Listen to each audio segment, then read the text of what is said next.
Hinako, Sakuko, Rinko, and Junko all share a strange linguistic detail that I didn't understand. All 4 characters have a name ending in the ko suffix. I knew there had to be narrative significance to this because of Ryukishi's previous work.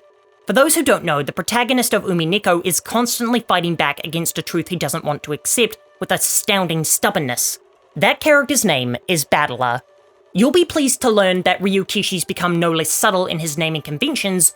You just need to speak Japanese to realize that now. The English translation for ko is child, and in the era in which the game takes place, that suffix is overwhelmingly used by girls. When combined with the game's heavy thematic focus on the loss of female autonomy in Japanese society, this detail becomes a framework for some disturbing narrative architecture. See, the ko suffix was originally reserved for nobility as an honorific marker of respect, and in the Meiji era it became mind-bogglingly popular, with over 50% of girls' names having this ending, which symbolized cultured upbringing and refinement. Yet while these connotated education and a good family, they simultaneously infantilized women throughout their entire lives. It marked the subject's femininity so decisively that it wasn't generally found at the end of Japanese male names, which perfectly encapsulates the contradiction of 1960s Japan.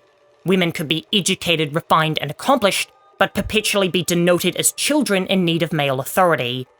Hinako's name is a reference to Hinamatsuri dolls, which she can be seen playing with in the opening scene.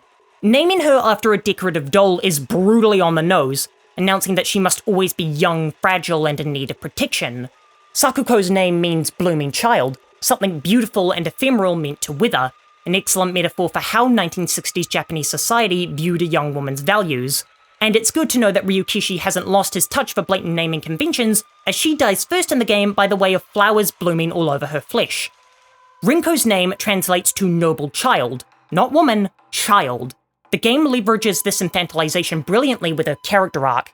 She has romantic feelings for Shu, but she lacks the confidence to assert herself as an equal adult partner, leaving her trapped competing for male attention whilst linguistically defined as juvenile.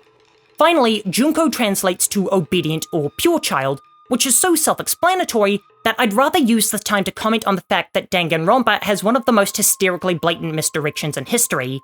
But where this naming convention is most chilling is during the Dark Shrine rituals, where Fox Mask exclusively addresses her as Hiniko rather than Shimizu Hinako, as would be formal for the unacquainted. On an initial playthrough, this is seen as him liberating Hinako from her abusive family, but on replay, by calling her just child, he's completing her infantilization, with the line, "Very good, that's my Hiniko," sending a wave of revulsion down my spine.